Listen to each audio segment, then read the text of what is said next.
What you want more than anything is you want to meet people with different experiences.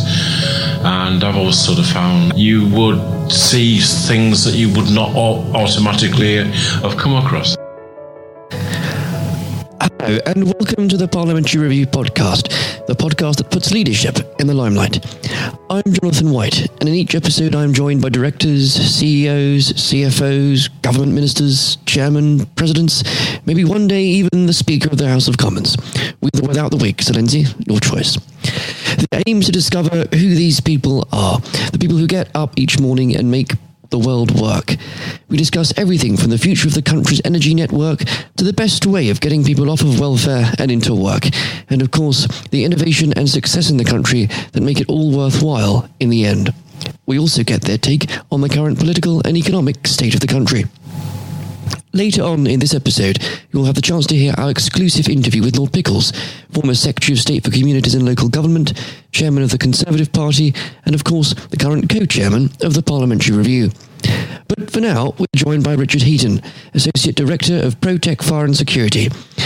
Protec provide building safety systems which are designed to save lives and protect property. From their head office in Nelson, Lancashire, they have grown to become a major British manufacturer, now employing around 900 members of staff. Richard is joining us today to speak not only about the tremendous journey that the business has been on over the years since it was established in 1968, but what their plans are for the future and their current work, including right here in Westminster on the Parliamentary estate. Richard, welcome. Hi, Jonathan. Well, first of all, thank you very much for joining us today.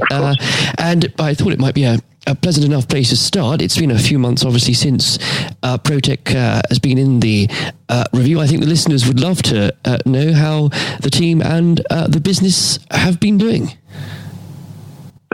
Yes, very well. The fire alarm industry and the sector as a whole seems to be remain resilient, and we're doing very well, thank you. Fantastic. And I think a lot of people might not be aware, in fact, that Protec itself just last year celebrated its half-century birthday.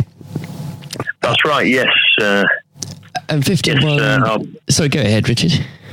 No, I was going to say, yes, last year we celebrated our 50th anniversary with the business starting back in 1968 with our now chairman, Barry Russell, starting up the business all those years ago. And in that time, clearly, it's gone from strength to strength, superb growth, not least in the export markets to not just, of course, continental Europe, but the rest of the globe as well. But I think a lot of people might, in that sort of exceptional amount of growth, how has the company been able, would you say, Richard, to maintain what I think is fair to describe sort of a family-friendly business feel? The head office of the business is based and remained in Lancashire, in our head office in Nelson. So there's a core the core business is based around that locality. Excellent retention of staff, and very friendly and motivated team of people who we've got working for us.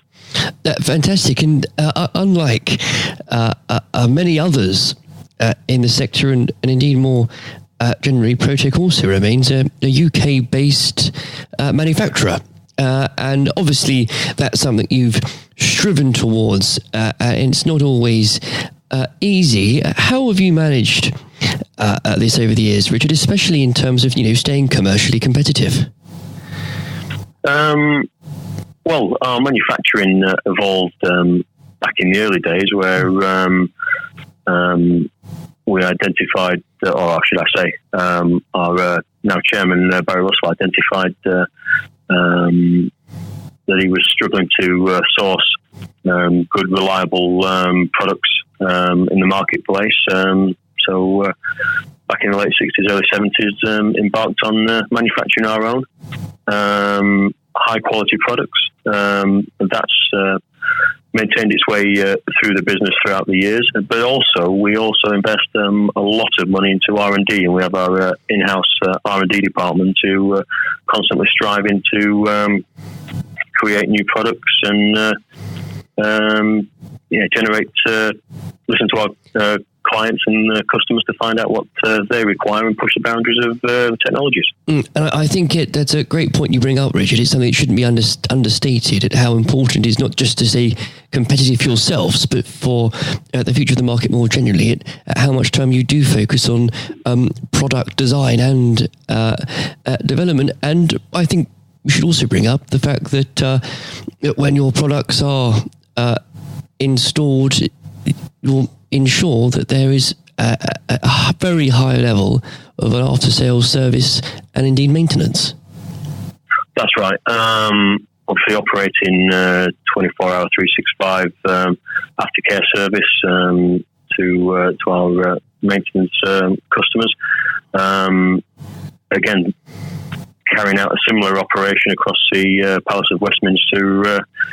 Down there, we do that same. We've had that same facility. Well, I'm glad you brought it up. In fact, Richard, because obviously Protec has been very much involved with a lot of work in over the Parliamentary estate right here in Westminster, and I'm sure you'll be the first to admit there's certainly a lot of work to be done and has been done. Do go through some of the trials and tribulations you've had with the project. Well, we were appointed back in 2005 to supply fire alarm and voice alarm products across the Westminster estate. That followed a quite a tough and strenuous interview and tender process. I'm glad to say we came out of that process successful. And then 2005 we started down there with just a small team initially, and right now we've probably got a site team of about 20 site-based, with another five or six off-site, fully committed to the fire alarm, voice alarm, and emergency voice communications works that are going on across the estate. We've got quite involved down there. Obviously, as you said before, it comes with its challenges. Certainly. I think a lot of people might not be aware, Rich. Perhaps you can let them know just how maybe antiquated is even too polite that some of the systems were, and even the building has its own unique challenges in terms of installing modern machinery and indeed anything in it. Yes, well, I don't think the building was constructed in its infancy for 21st century security systems, or indeed any other systems. But it's been a very interesting project. We're no strangers to working in these types of buildings, but this one I would say is kind of taken a biscuit, if you like. The World Heritage status of it, the nature of it, the ongoing conflict between current day standards and maintaining its heritage status has been a struggle. But we've worked, and there's a very good, I would say, team ethos across all the supply chain, associated supply chain down there, the stakeholders across the palace, together with obviously tough considerations with regards to security.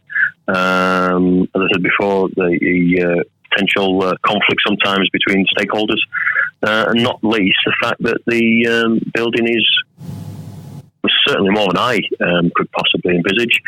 A 24-hour, 365 working, living organism, really, to be honest, and trying to carry out works in that environment does come with its challenges. And I think just because as of course we speak in the midst of a general election, so aside from ruining everybody's Christmas, it also means obviously that the House isn't currently sitting, but that's not to suggest that it remains exceptionally busy, and in some respects, especially behind the scenes, busier. That's right. If we could only get more notice of a general election, wouldn't that be great? Because we could have planned for it a hell of a lot better. But the general election has provide us some opportunities to access areas which wouldn't possibly be possible during normal working circumstances. But you're quite right. There's still thousands of people every day walking in and out of the building, carrying out their day-to-day work. So it still presents similar difficulties, albeit now is an opportune time for us to get certain things done that we couldn't possibly consider just 2 or 3 months ago. Absolutely. And going forward, obviously as a building itself, it is in need of a little bit of TLC, shall we say, and obviously with the restoration and renewal project now swinging into action, you'll certainly, I think that there'll be very much larger and exciting new challenges with the project going forward, and that will only be another interesting thing to discuss quite soon. But I think taking a step away from indeed Westminster and indeed from Protec, as things are, Richard, as you look at the sector, the fire safety sector as a whole at the moment, where would you say the major sort of medium-term challenges are at the moment?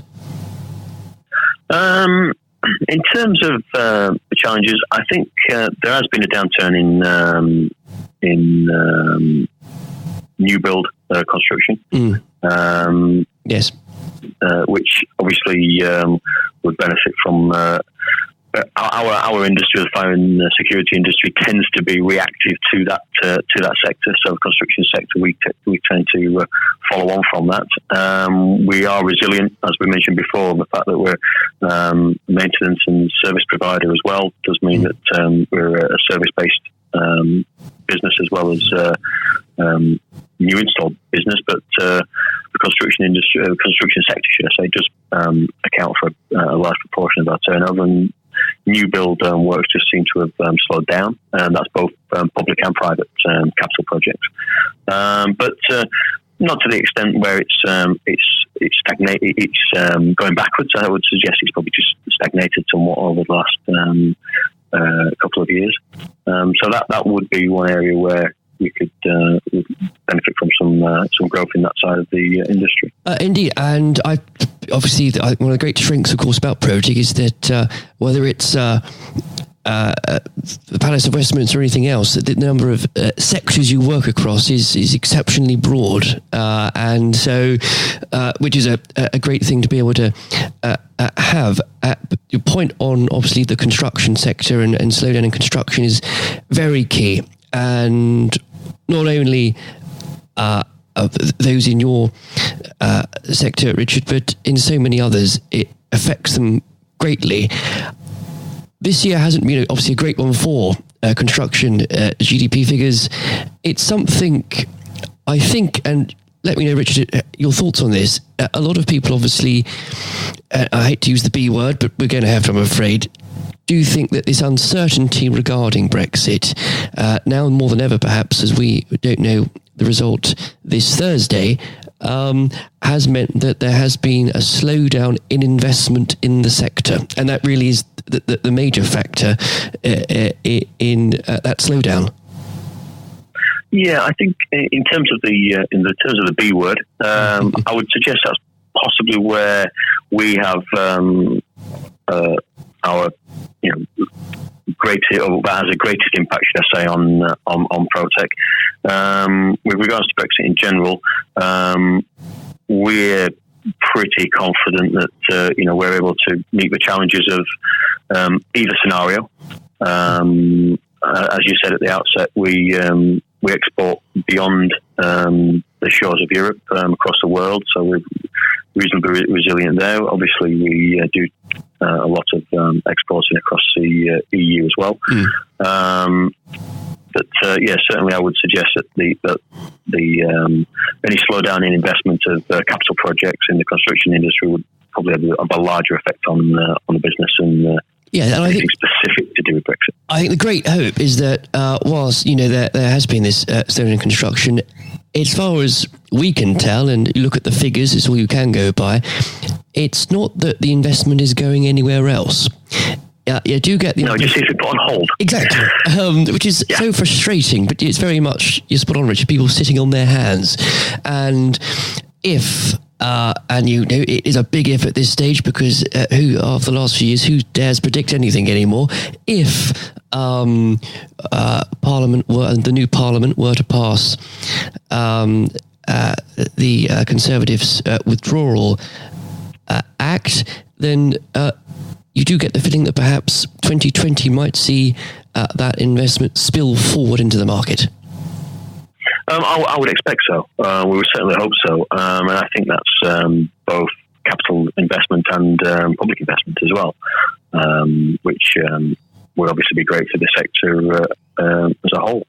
No, of course, going back to those export markets you have, and it's great to hear, obviously, Protec is prepared for whatever situation, whether, my goodness knows, well, remain or leave, or something in between, that you'll still be able to continue working with your European partners. But looking outside of that European market, has there been an area in the last few years, months, that has seen an area you'll focus on, the largest growth? And is there anything you've learned from those new and emerging markets?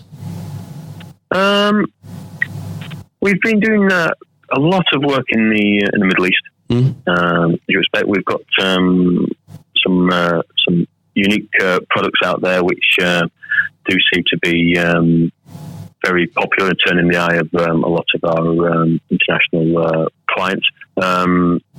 Systems, air sampling systems in particular, like our Cirrus Hybrid, which uses cloud chamber technology to detect the very earliest signs of combustion, and therefore provide, obviously, the very earliest warning of a fire.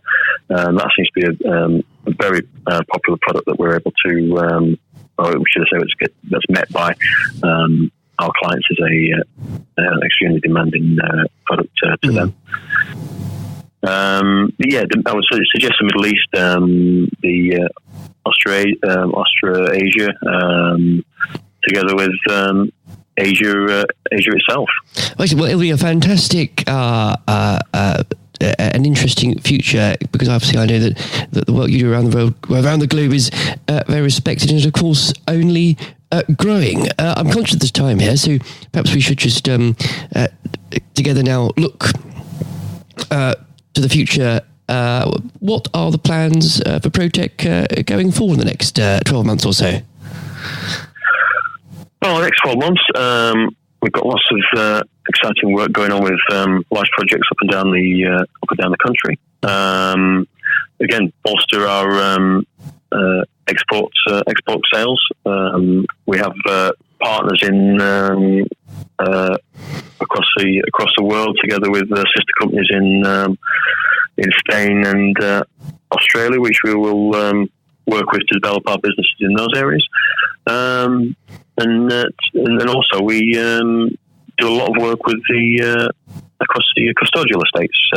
Obviously, there's a large need for alarm systems and security systems across those premises. So they're the areas that we'll be looking to grow in the next 12 months, together with rail, of course, with all the rail works, which have been going on over the past few years and are scheduled to continue. Absolutely. I mean, you'll no doubt be in some glee, I suppose, at Protec, that whoever does win this election coming up, there has been a much higher propensity to spend on new infrastructure projects, and no doubt you'll have your eye on those. Yes, it does seem that whichever way the coin falls, there'll be some spend on infrastructure. So hopefully, our sales teams will be out there making sure we're ready to pounce. Well, it's an interesting time, Richard. It's been a pleasure talking. Hopefully, and let's make, if you'd like, it would be lovely if you could perhaps talk again after this election is finished. We'll be able to actually talk about exactly what new projects it is the government's been investing in, and what happens in terms of Brexit as well. But for now, Richard, thank you very much for joining us. Absolutely. Thank you, Jonathan. It's been a pleasure. Thank you. I hope you enjoyed our chat with Richard, and especially learning more about the challenges facing the sector and how the whole team at Protec are continuing to raise standards. If you haven't heard it before, coming up now is our conversation with the Parliamentary Review's co-chairman, Eric Pickles. Lord Pickles served as Secretary of State for Communities and Local Government in David Cameron's cabinet before receiving a peerage in 2018. Lord Pickles remains active as the United Kingdom's anti-corruption champion and the country's special envoy for post-Holocaust issues, as well as being a keen vexillologist. That's facts to you and me. I hope you enjoy listening as much as I enjoyed speaking to Eric. Here it is now. Eric, thank you very much for joining us today. Pleasure. Now, I'm sure you won't mind me reminding the listeners that you've been involved in politics, both local and national, for quite a number of decades. Indeed, before the days we were in the common market.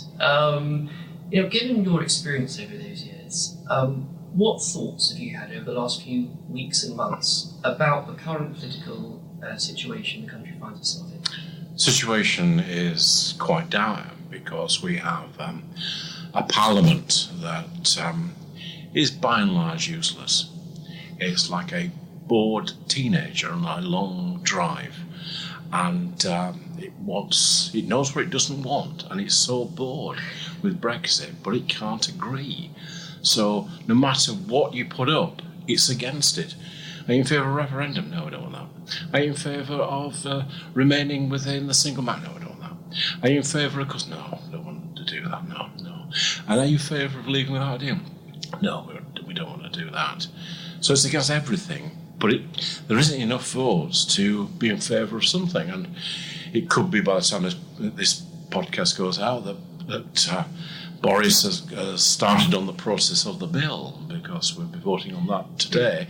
But even then, what people don't seem to understand, this is not the end of Brexit. Right. This is barely opening the door of Brexit. We've got years of negotiations about trade agreements, relationships with Europe, putting down pieces of legislation. We get our agriculture, our fisheries, our financial services into place. Brexit is going to go on and on and on and on. I'm sure we are. Now, the question is, I should actually remind listeners that we are talking on the day that the second reading of the European Withdrawal Act will take place. So, as we speak, we don't quite know. As perhaps like the government front bench don't know what's going to happen. You compare Parliament to a petulant teenager. What do you do to a petulant teenager to sort it out? Is there a chance that it will see sense and push this through this bill without wrecking amendments? Is there a chance it will vote for its own for a general election? How do you see this playing out at the moment? The sensible thing will be to put this deal through, because I've always been of the view a deal is better than no deal, because this is just the beginning. In order to start the process of Brexit, start the process of the United Kingdom taking over powers that it's not really exercised for 40-odd years, the smart thing is to get this thing through now. But in a way, it's not about Brexit itself. If there was a free vote, this deal would have gone through. Mrs May's deal would have gone through. But it's about politics. It's about a Labour Party that thinks it has a chance, trying to make the Prime Minister, whether it was Theresa May or Boris Johnson, look as though that they are in office but not in power, of delaying as long as possible. There's a lot of talk about an election in the autumn, maybe back end of November, beginning of December, something for us to look forward to before Christmas. It's beginning to look less likely. It's beginning to look as though they might want to drag it into spring to get as far away as possible from the rather decisive moment that Boris came back with a deal. We have to remind ourselves that nobody thought he could deliver a deal, and it does quite shock them. And if you remember, all this process went through in order to ensure that we're left without a deal. When we have a deal, suddenly, well, no, it's not that kind of deal. We don't want that kind of deal. We want something different. I think the vast majority of people in this country, whether Remain or Leave, now would be very satisfied for this to come to a amiable conclusion. And as you correctly just said, because when it does come to those in the opposition who claim to want this to end, and then introduce wrecking amendments, they introduce new objections to it, the general public are getting quite frustrated. But you've got to understand that quite a lot of people don't get beyond a small area within Westminster, sometimes cliche referred to as the Westminster bubble, and go back to their own patch. Now, by and large, everybody hates their MP, except when they're at home, doing the fairs, wandering around, helping people. So they, in a way, they're cosseted to that great, which I feel is coming as a tsunami of change. You were, of course, MP for Brentwood for 25 years. Absolutely. What would you? Of course, you resident there as well, despite being a proud Yorkshireman, obviously representing a good Essex seat. What would you say to your constituents right now? Hang in there; it'll be all right. Well, it's different when you're a member of Parliament because you've got to kind of toe the government line a little bit. So one thing I found now is I've got my weekend back and I say what I want, and I think I always say to our constituents is that it is pretty hopeless down there. Excellent. Well, on that, I think, honest assessment, it's something I think the Parliamentary Review has always done quite well, talking frankly about problems, issues, and also not just good practice, but leadership. Well, I was used to read it when I was a member of Parliament, because, what you want more than anything is you want to meet people with different experiences, and I've always sort of found it quite a kind of a chatty magazine, but also you would see things that you would not automatically have come across. I certainly have attended the receptions over the year, and it's amazing the things you kind of pick up. And I think it's important to stress it's not because politicians are uninterested, because honestly, as you'll know more than anyone, it's an issue of time. And to be able to have a channel and a platform where you can keep communication lines between businesses, schools and policymakers is so exceptionally important. I think so, and it's important that it's beholden to nobody. People, pay to be part of the publication, pay for to be members, and it's a way of not beholden to government, not beholden to anything. You're echoing the words, of course, your fellow Chairman Lord Blunkett has said. What some might not know is that you started your political journey perhaps even further left than David Blunkett. Oh, absolutely, I was a communist. Now, what was it? At the age of 14, I was bought the Trotsky's History of the Russian Revolution, and I read it from cover to cover. I tried to read it a few years back, and I just couldn't follow anything. Oh, so I was going to say perhaps you might know the minds of the show front bench better than they do themselves. From my position when I first joined, I would regard them as recalcitrant running dogs of the capitalist system. Now, what was it that moved you from radical Marxist to running the only inner city council controlled by the Conservatives in the 80s? Well, I was very young, and I was fascinated by what was happening in what was then Czechoslovakia and Dubček, and the revolution that was taking place there inside communism, and the way in which he was repressed by Mr. Brezhnev, and the tanks and taking over. I was so angry. And I'm 16, remember. I'm really angry. And I thought, what's the most outrageous thing I can do? I will join the Conservative Party as a protest. And I kind of sticked around, and my family thought it was the funniest thing that ever happened to us. I was Eric the Tory.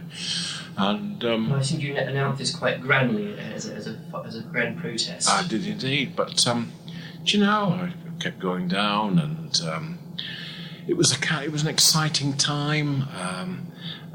People were developing the ideas of what the Conservative Party should be. Selsdon man, even Heath looked radical. We had different ideas, and it eventually clicked. And at some point, I became a Conservative, and that was 51 years ago. I think I'm definitely 100% a Tory now. Through and through. Through and through. Although I do know the story, most people might guess that a dineable Conservative like yourself would have perhaps a portrait of Mr. Thatcher or Mr. Churchill in their office. But who is it that you have? At Che Guevara.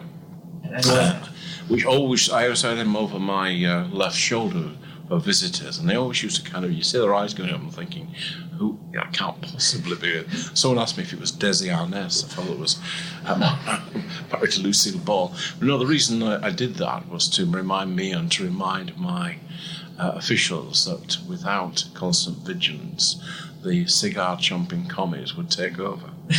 I'm sure David Bunk was in the room to reply then, actually.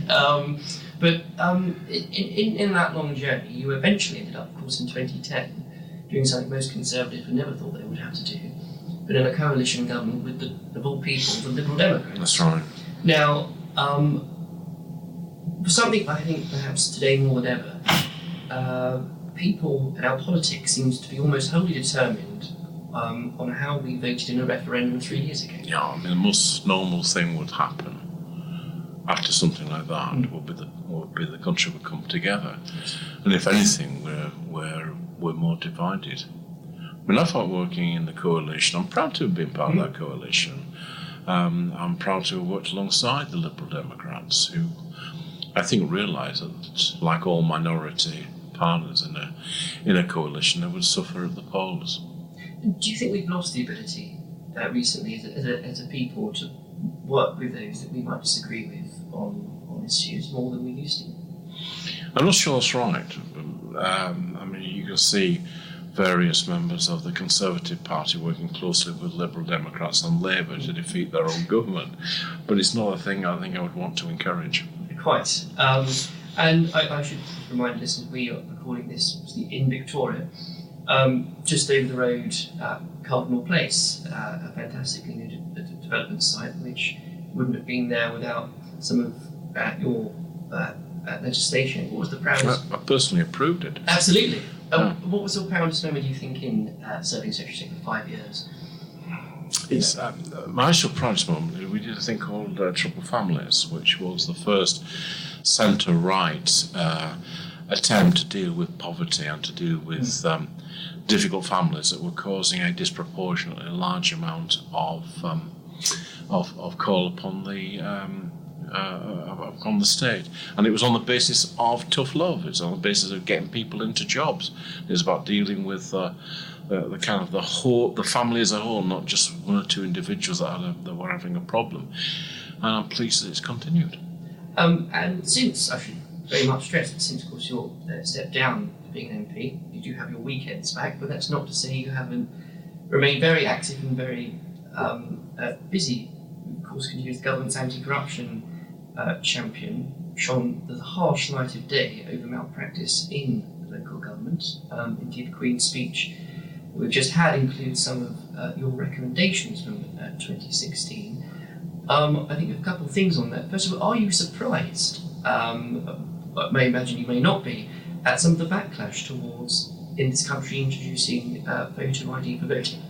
It is absurd, and it's particularly absurd coming from the Labour Party, because it was largely Labour's vulnerability that got my interest in trying to do something about it.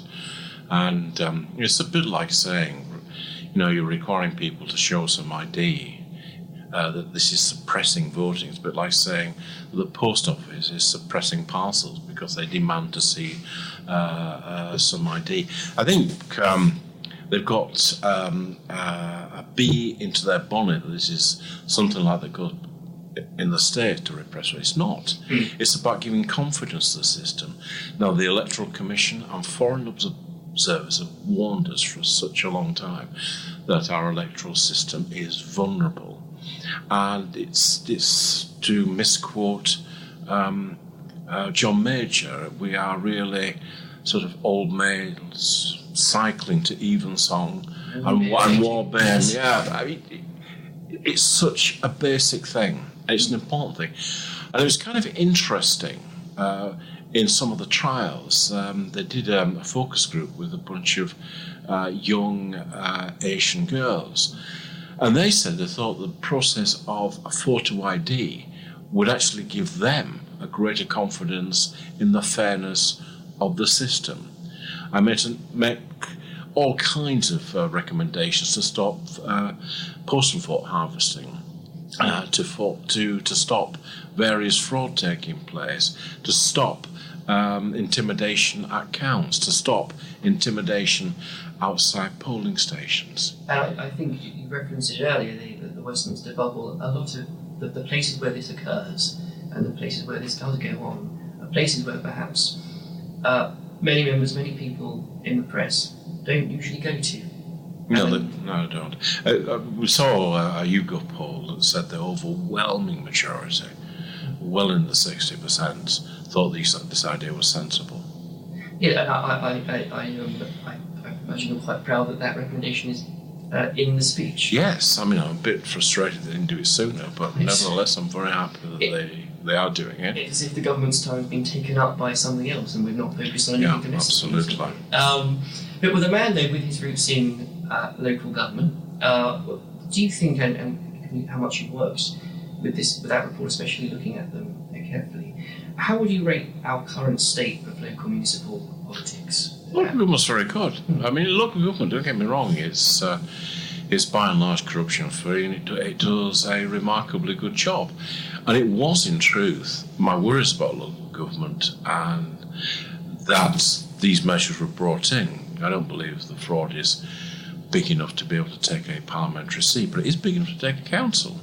And if you are negligent, uncaring about the probity of the poll, you're likely to be equally negligent about the awarding of contracts to your friends. So it's all past that. But local government is a very enduring part of our constitution. I got a bit stick because we had to take some money from them, but by and large they survive very well.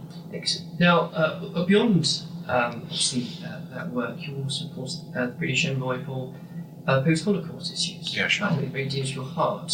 I know you've done some fantastic work recently, including with obviously former Shadow Chancellor from the Review, Ed Balls. Would you mind, if you could just let the listeners know what projects you are working with that and really the importance that has to so many communities around the country? Well, I used to be very unpleasant about Ed Ball, and he used to be very unpleasant about me. But I found working with him remarkably easy, and we've not had a single row in 2 years, and by now we're beginning to be able to finish each other's sentences. We're building a memorial to the Holocaust next to Parliament with a learning centre below it, and the reason why the Prime Minister chose that site is that it was David Cameron, and he wanted to ensure that when people left the memorial, they would look and see Parliament and recognise that it was the last bastion against tyranny. But more important, to remind people who work in Parliament that the legislature has a choice. It can either protect its citizens or it can oppress its citizens. And we do know that it was a compliant legislature that brought in the Nuremberg laws. And at a time when there are parts of Europe that are seeking to rewrite their history and seeking to see themselves as only the victims of the Nazis, I'm determined that we should tell the truth in an unblinking way. We are, I suppose, at a critical crossroads when the last survivor is likely to be no longer with us within the next decade and a half. And at that point, we do know that history starts to be reassessed. I think it was Simon Sharma that talked about this. And he was referring to the French Revolution. And of course, most of the books written in the 1850s are the ones that have shaped our view of the French Revolution. But the difference is this, that slightly over 100 years ago, my grandfather Edgar grabbed hold of his Lee Enfield and walked out of a trench in the Somme and walked towards the Germans. and within a few minutes, most of the people he'd been brought up with, most of his friends were dead. Nobody doubts that he did that. But there's a whole industry out there that doubts that the Holocaust took place. So that's why it's important that we help frame that narrative.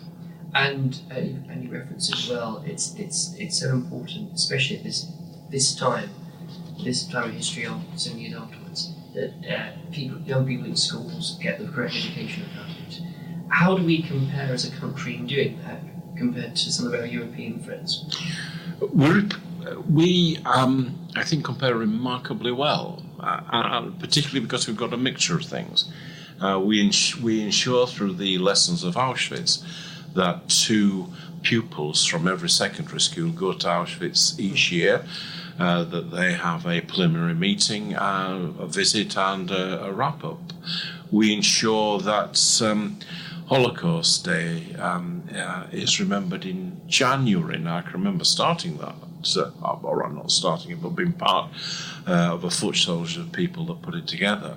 And, it was like one man and a dog, but now it's quite a massive, it's a massive event. So I think we are quite good at remembering that. I think where we perhaps do need to have a wider understanding is beyond the death camps. And we need to kind of understand the Einsatzgruppen, which was the roving murder squads, how important they were. You were more likely to have been shot in a ditch than to end up in a death camp. The hinterland of that is Lithuania, where I was last week talking to colleagues, and through Belarus and the Ukraine. And it's really important that we ensure that we register where those death sites are. And I think certainly, and I'm going to sit down next to speak, which hopefully won't be too long away. I think we'd be very happy to keep updates on how that project is going, because it's so important and people do need to be aware of it. Looking to the future, though, I imagine you were actually very content and happy. The former Prime Minister, friend and colleague David Cameron just released his book, and you were quite unscathed from it. I came out, he was very nice about it. I even bought the audio version because he was reading it, and he obviously, but there was a fair bit of affection, and I'm rather glad they left out one or two of the other embarrassing things. Maybe another time. Yeah. Yes, but it's important, I think, and I'm conscious of the time, but I think it's important that today people have become so perhaps caught up in what's happening in this country regarding Brexit. Looking to the future, what would you say that it's a positive thing that this country has to look forward to? Well, we're a large trading nation. We're a large economy. We're a liberal democracy, and it would be good to get through Brexit over the coming years. And it would be good to start to look at some of the social issues that we need to tackle, those that have been left behind by our economic progress. And it would be good to see some solid investment in this country, both in terms of its infrastructure, but also in terms of the way it operates as a democracy. And I know there's going to be a huge focus of the next review. Pickles, thank you very much for joining us. Thank you. As always, it's been a pleasure interviewing and learning from our guests. I hope you've all enjoyed listening. Until next time, I'm off at the Red Lion to raise a glass to raising standards. Goodbye. Thank you for listening to our podcast. You can find every episode on iTunes, YouTube, and Spotify. The views expressed by each guest in the podcast are their own. They do not represent the opinions of the Parliamentary Review, Westminster Publications, Lord Pickles, Lord Blunkett, David Curry, or any other guest on the podcast. If you'd like to know more about the Parliamentary Review, please visit www.theparliamentaryreview.co.uk.